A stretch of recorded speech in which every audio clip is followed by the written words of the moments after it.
Hi, welcome everybody. If you are looking for our monthly broker and team webinar, you're in the right place.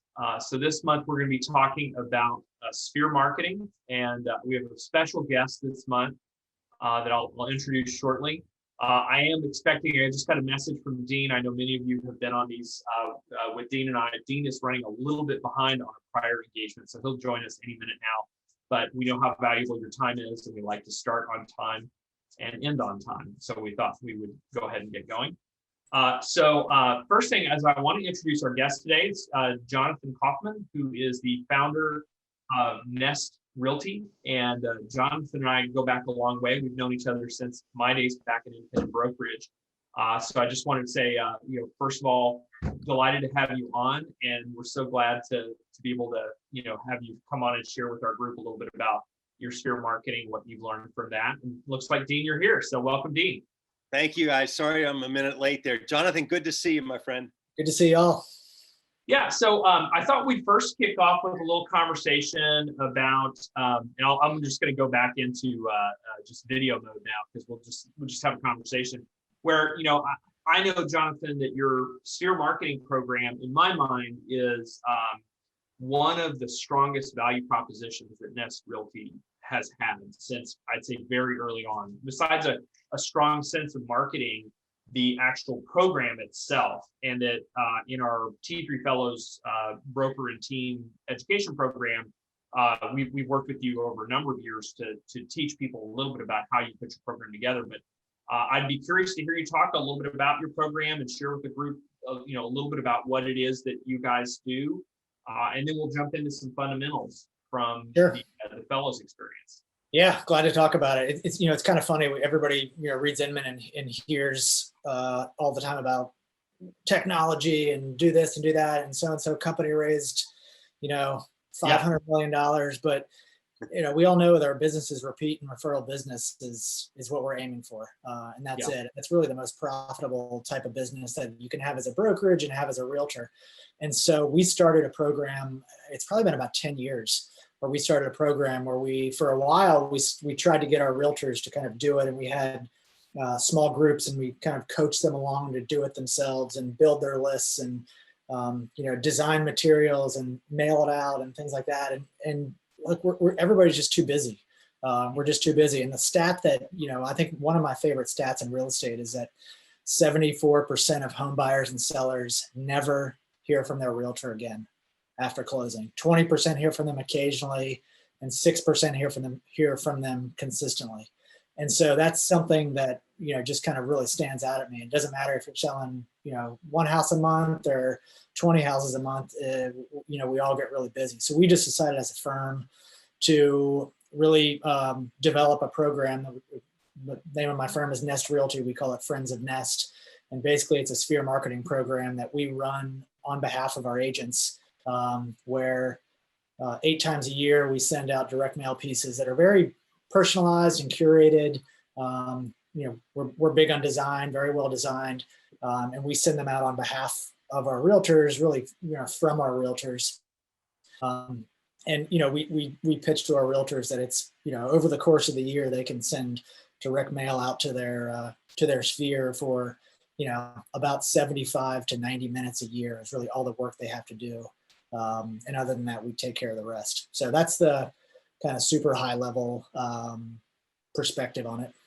Yeah, and I keep some of the materials that you guys send out because I just think they're really well designed. And this is you want to tell us about this particular piece that you guys do? This is the Sure. So of our 8 pieces a year, and granted, this is a program with, like I said, we've been doing it for almost 10 years now. So it's definitely evolved over that time.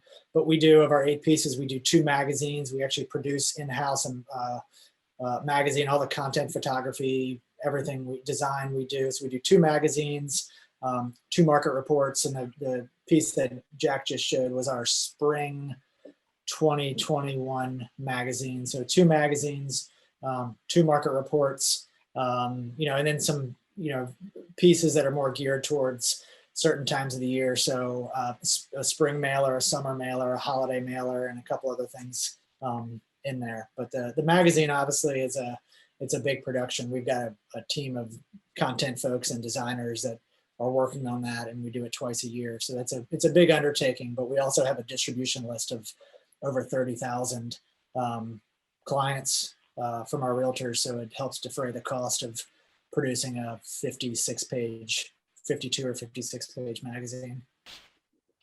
Yeah. What do people spend on this? On the realtor side, what is the average that a person's committing to, or do you have a per person cost, or how do you guys do that? We do. We have, if someone commits, if one of our realtors commits to the program, we ask them to commit for the entire year. And so some of our pieces are more expensive than others, but we average it out and we charge our realtors $2 per mailing. So the magazine will cost a little more from our perspective, but we'll also send some pieces out that'll be a little less expensive. And over the course of the year, it averages out to, right around $2. Actually, it's $2.10. We had to increase the price last year. So it's $2.10 per mailer. And prior to COVID, you guys also integrated some other events into this, like big group events and company events, things like that, correct? We did. So we kind of joke that, what's the algorithm to repeat and referral business? Like, what's that magic algorithm? We know there's no magic bullets in real estate.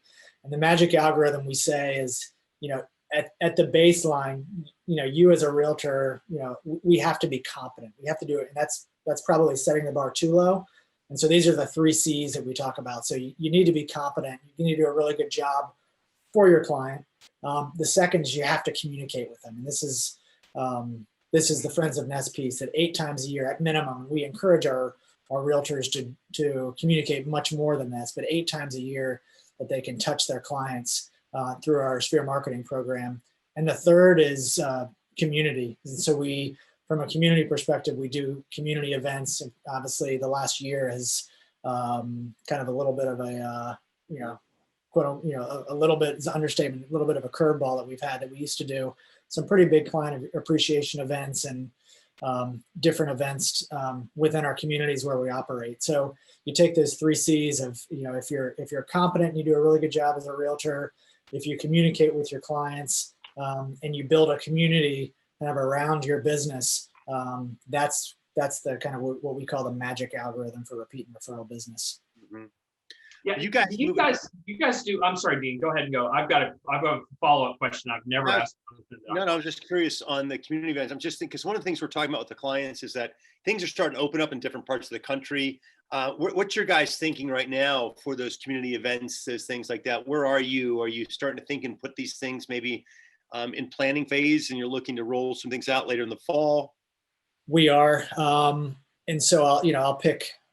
So Nest operates in 17 markets, mostly in the Southeast, but we do across the board. We do something we call the Nest County Fair in the fall of every year, where all of our locations do kind of a client appreciation event on a local level. And those events in the past, if you rewind to 2019, ranged anywhere from 300 people to like literally 3,000 people coming to those events. So we're not planning to do a 3,000 person event this year. Hopefully we can get back to it next year, but we're looking at kind of from a smaller basis of what can we do to get our realtors in front of their clients. And those are things like, even things as basic as like paint recycling days and things like that, where people can bring paint to a certain location and dispose of it, and maybe see their realtor and do some other events that are more spread out and outside and maybe not quite as big, or maybe a variety of smaller events instead of kind of big one events. So we've definitely looked to make the change. One thing we did last year, instead of doing our county fair, we did what we called a Nest County Fair in a box, and we built this box and we put barbecue sauce and recipes and balloons and things like that, and directions on how to make balloon animals. And it wasn't the real thing, but it was a chance that we had drive-by events where we handed the boxes in the cars, obviously with face masks and things like that on, and it gave us a chance to engage that way. So we did that's a super cool way of kind of like bringing it out to everybody. Yeah. That's what a great idea. I love you guys have always been so creative, and you personally so creative. So to be in a constraint with all the COVID constraints and all the things that are just no, to work around that is kind of it's a creative challenge, and love seeing you guys tackling that. Do y'all do, so this is a question, I've not asked you this before, and if I have, I don't remember, but is email marketing in your mix at all? Or do you just leave that entirely up to your agents to do email, like a newsletter or, some kind of home valuation report or anything like that? Or is that good question. What's your feeling on that? Not until in a couple months, we're actually integrating that and giving the keys to our realtors so they can opt in and utilize that if we want. So we'll create the content. So we just in the past couple months, we integrated a new back-end technology platform for our company. And as part of that, as part of kind of our big upgrade, we have email marketing integrated so that we can develop content from a Nest perspective and basically give it to our realtors, and they can opt in to utilize it and send it out to their list. So we're starting to do that, and COVID definitely was an impetus in pushing us more towards that. So, Jonathan, I have a question for you specifically. For everyone who's watching this webinar, they're thinking, what, a lot of the companies supply tools or programs that we've put together in the past, they have a small percentage of usage. They end up doing all the bells and whistles of rolling out a program. So putting together this program, we know all the benefits of why it's the lowest cost, best impact program, frankly, you can do on the Sphere side, business side. Completely agree with that. So any suggestions or thoughts that you can give in reflection back over the 10 years of how you were able to get such a high percentage, and maybe share if you have latest stat on what percentage of your agents are utilizing your program? I know it was like astronomical as a number of who was utilizing your program, and then what you've learned in the process. Any suggestions you'd give to somebody who's headed down this path, starting down this path? Yeah, so our adoption is pretty high. So we're, this isn't scientific, but I think we're hovering right around 95 or 98% of our agents opt into this. And it's because we've made it as easy as possible for our agents, and they're really proud when these pieces go out. So that's one of and it's affordable too, right? This is not a profit center for us as a company directly to Friends of Nest. And if an agent makes more sales and builds more relationships, clearly that could financially benefit us. And so, I guess what I'd say going back to the beginning is, I'd say, if someone's considering starting this, and I highly recommend it, I'll also say it's not, this is not just like waving a magic wand and things just happen, right? It's a lot of work to do. I'd say from the get-go is just start small. Like, don't set your expectations too high with things. Determine what your goals are as a company and say, hey, look, we want to develop a program to help our agents connect with our clients and keep those relationships going. And we're going to start small. We're going to do, 2 or 3 direct mail pieces a year, or 4 once a quarter, and set the dates, right? One thing we didn't do in the beginning was set the dates. We basically were winging it, and we would send a piece out, and then we would get busy, and then we'd realize, oh my gosh, it's been 3 months. We need to do it again. Now we set our calendar every November. We release it to our realtors, and we know the calendar for the entire year. So, determine what your goals are, start small, and put those dates in stone. So you can really to hold yourself accountable. So those would be my 3 big goals to start with. And then, with any type of undertaking, as you dip in and kind of get your feet wet and understand the process and understand what works in your market and what your realtors appreciate and what works with your brand, you can then evolve that program and expand it and get to the point where it's maybe more consistent or more robust. Mm-hmm.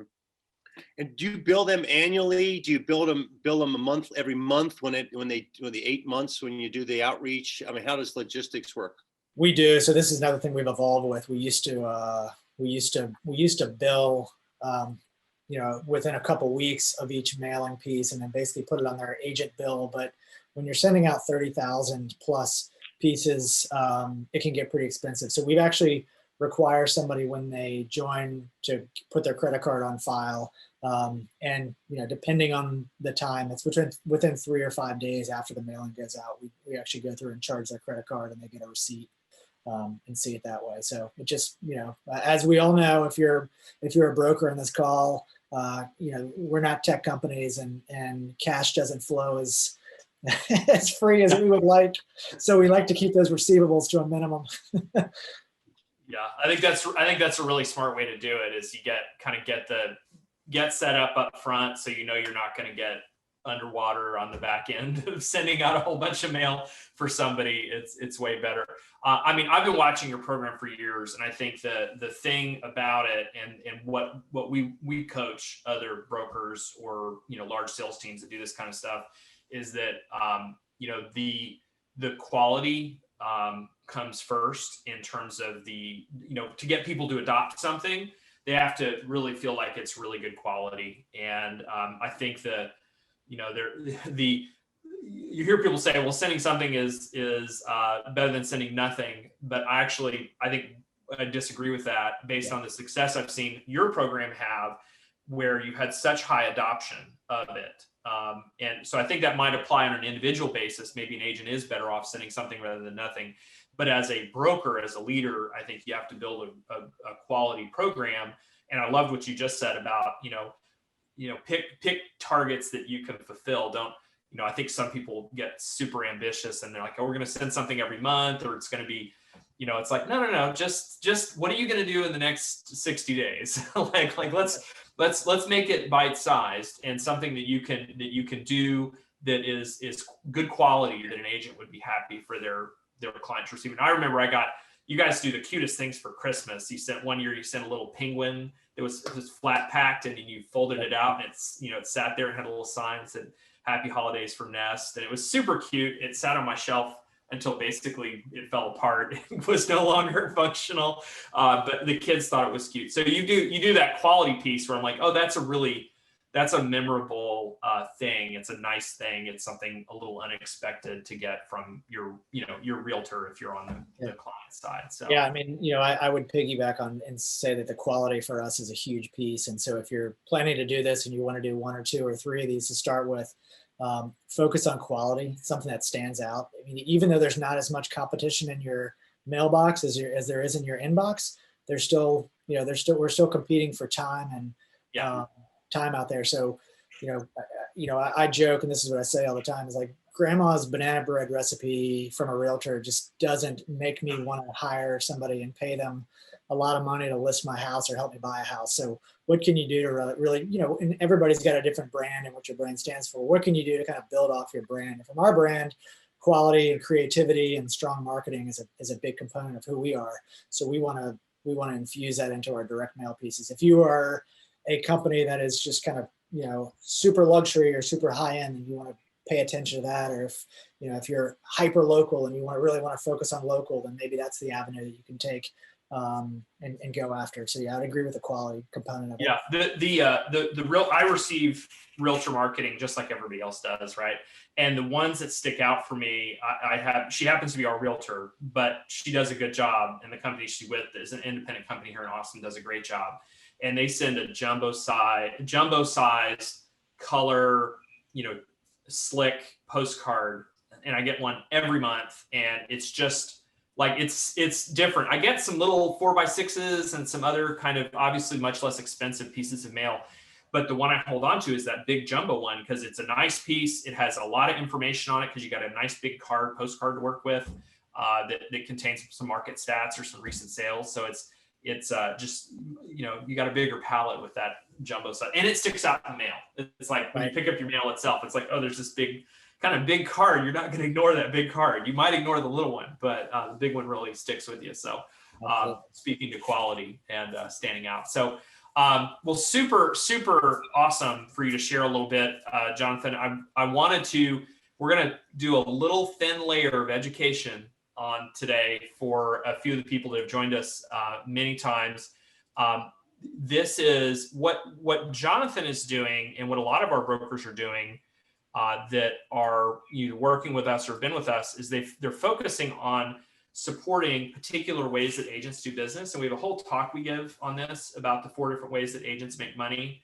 And so what Jonathan's doing, and we highly encourage, is supporting that networker-based business, which is relatively low cost to run and operate, and supplementing it with helping networkers become better marketers. Because a lot of times, the networker, they're great in person, they have great relationships with people, but what they fall down on is that consistency of outreach and that marketing, having good quality materials and pieces. So Jonathan, in his business, has really brought this, really strong marketing design piece to the networker to really turbocharge their business. And now you've got, networkers who probably otherwise wouldn't be sending these pieces, or if they did, they wouldn't be as nice.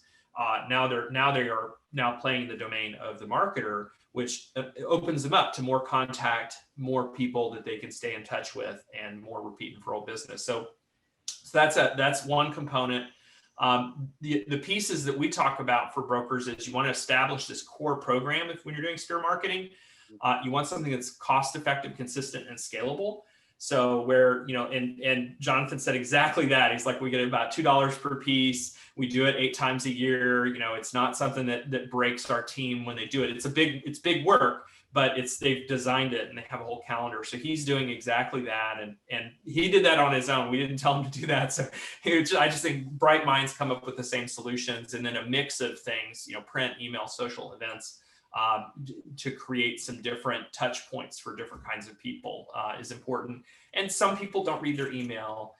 Some people don't come to events. Some people really like events, so you want to create a mix of things in order to appeal. And then again, Jonathan said, hey, we do a calendar, we publish it in November, and everybody knows what's coming. That's the approach we recommend in Coach 2, is just each year, as part of the planning that Dean leads with our teams and brokers in the fall, is starting to look at what they're going to do the following year for each month or each quarter. What is their sphere marketing program? What are they going to be supporting their agents doing, and building that marketing touch calendar? And then we talked about a few examples. I've got this is 1 year earlier, the 2017. I think that's when you guys started doing that magazine, in 2016 or 2017. So I had some screenshots there. So of just some really nice pieces that you guys have done. So there you have it. There's a little thin slice of the fundamentals there. Dean, you want to talk to us a little bit about, I know we've got, or any comments on that from either of you two? I don't want to say, we had a question come through. Patty had asked the question in the chat window, and anybody else wants to ask any questions, just throw it out in the chat. But it was something you had covered briefly before, talking about in-house. How much of this do you do in-house? For example, when Jack talked about that really cute penguin, that Christmas thing, do you go out to a third party sometimes for different things, or you do everything in-house? We do, conceptualization, planning, design, in-house, and we'll outsource printing and fulfillment at this point. And so, we don't have in-house printing companies and things like that. So there was a third-party company that we found that could create this, this penguin piece that you could deconstruct and kind of build a 3D penguin. So, but yeah, and we've got vendors. I mean, part of innovation is having the right vendor contacts and talking with them and asking them what they can do. And then you get ideas back and forth, and you say, oh my gosh, they've got this resource that we can use. We trust them, and then that spurs the design team to create something to fit in that. So, look, I think anybody that tries to innovate in a vacuum is not going to do a great job. You got to pay attention to, who your contacts are and what's in your surroundings to get those ideas. Yeah, and there's some vendors doing some really interesting things in the sphere marketing arena. And if you're looking for ideas, we've got a great resource, which is t3techmarketplace.com. I don't know if Chris Riley can post that into the chat, but t3techmarketplace.com. There's a whole section on repeat referral and sphere and materials that you can send. There's a direct mail section too. So there's some vendors there that are doing some pretty cool stuff in terms of some, and there's some cool gifting things too. There's a company who's done some work called Lolo Gifts, which is a local gifting company. And they're doing some neat things too for kind of standing out and sending local gifts to, thank you gifts to people that send referrals and things like that. So some nice innovation there around this. It doesn't have to be the same old every year, and it's good to come up with new things. So Got another question that came in from Sure. Allison. Hey, Allison, you mentioned charging your agents for mailings. What happens for events? How about your email program? Is that part of the tech fee? That's a good question. I want to hear the answer to that. Yeah, so the events, this is the answer that everybody loves. It depends. And so some events we do are pure charity fundraisers and things like that we may not charge our agents at all to participate in. But some of our larger events, like our client appreciation events, we typically give each agent, and this varies from office to office, depending on what structures that they have set up. But we typically give a certain number of like free passes, and then we may do cost sharing. It's pretty common kind of within our brand that we like to do cost sharing and not put all the cost on the agents, because there's mutual benefit to these relationships. And so we do some cost sharing in that perspective. The email marketing program, we take the brunt of that, and that's our team developing the content and giving it to our agents, and really just training and encouraging them to do it. So there's no additional cost for that. We all know this. This is why we get so many emails. The cost for email marketing is so small once you've generated the content, that to charge a couple pennies here and there, doesn't really make a lot of sense. It seems like, for us, it just feels like nickel and diming. Yeah, that you can build that into the cost of your company in terms of it's a service, it's a technology platform that you're providing. So because most agents are emailing a limited set, they're not sending email to 500,000 people, so it's not that kind of cost. So that's good stuff. Well, go ahead, Dean. I was just going to say one thing you had mentioned or asked Laura just a few minutes ago about with other teams, other companies that we've worked with, one of their strongest retention mechanisms, in addition to generating business and the benefits that we all know about the generating business, is the retention side. Is having a strong program like this is incredible for the retention side of it, because a lot of brokerages haven't gone down that road because of the time and energy to put this together. And Jonathan, you've worked long and hard to get this thing to where it is. And like you said, it's not easy.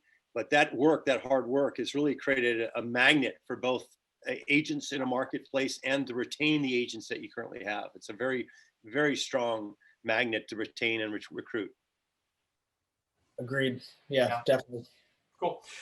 So guys, before we wrap up, I wanted to remind everybody that we are enrolling for our T3 Fellows, next T3 Fellows group.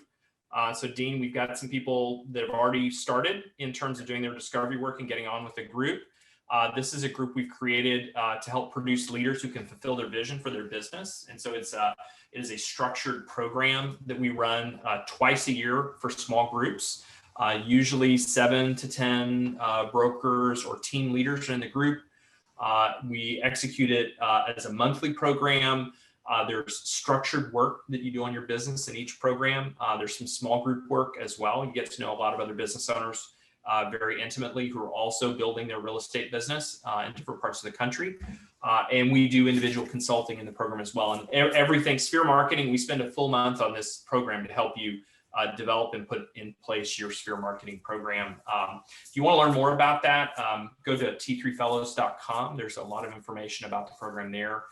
And if you're interested in applying, just fill out an application and Dean or I will get back to you and give you a little bit more information about the program and tell you whether or not we think you're fit. It is, there are some requirements to be in the program. We're looking for people that are ready to grow their business to the next level and are committed to do that. It's not, we're not looking for prisoners or vacationers. We want people that are really want to do it. We see some pretty exceptional results out of that program. We've seen companies that have doubled their growth rate, even big companies have added a lot of sales volume in this program via the changes they've made. Matt Curtis worked with us. He runs a great little company in Huntsville, Alabama. And Paul is on this call. Paul's on the call. That's great. Paul did some really impressive work with his managers. He's running a big business, so he used the program as a way to coach his managers and get them to do some things differently, which was awesome. Matt has been with us for several years. He's been working with us now in the alumni program. He's done did a lot of changes, but really grew his business, as you can see. And his is a very team-oriented model. David Davin, who has been with us for several years now, an alumni with us. He's on the call as well. Yeah, awesome. Great to have your support, David. Such a rock star, has just really, her business has exploded. I think she opened up in a new state now. So she's growing. Yeah, it's amazing. So we're so proud of our alumni. They've gone through the program and really gone on to do great things. If you're interested, recommend you fill out an application. Let us know who you are. This is a no pressure sale for us. We're looking for people that want to help growing their business fast and right, and to avoid mistakes others have made, and would value the help of not just us, but also now we have a group of alumni. We've got a lot of brokers and some big teams have gone through the program. And it's just a great network that we've created for helping real estate business owners grow. I would be remiss without mentioning one other thing to this group, because I know a lot of people come back to this monthly webinar. We have decided to open up the T3 Summit, since we're doing it as a virtual summit. It's limited to 400 attendees, and it's invite only when we do the in-person event, which we will be going back to in-person next year. This year, we've decided, just because of the travel restrictions and the problems with people getting vaccinated and all that kind of stuff, we are going to run a digital one-day virtual summit. And we have an action-packed lineup of people that we're interviewing from the top of the industry, and some deep end practitioners. Some people are doing some really great stuff with their business to share. It's going to be May 4th. It's one day, and we've opened up 400 additional seats for the virtual summit for $150. So come and join us.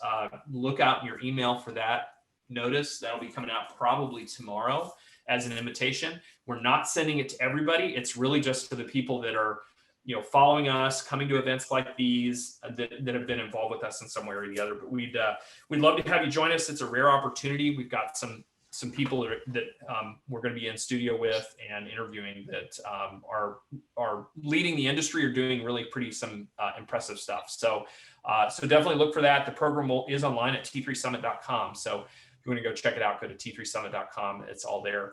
I know we've run just a couple of minutes over, but we'll close this out. Jonathan, thank you so much for coming on today. You always have so much to contribute to the broker community and to the other leaders that are in this industry. So we deeply appreciate it. And Jonathan, I just, Julie from Savvy and Company reached out, fellow participants, and she's on the call, and she wanted to say a big shout out to you and thank you. They've just put their SOI program together and launched it, and said they're having great results. Awesome. So that's great. Good to hear. Good to hear from you, Julie, too. You guys, hope you're doing well down there in Charlotte. Awesome.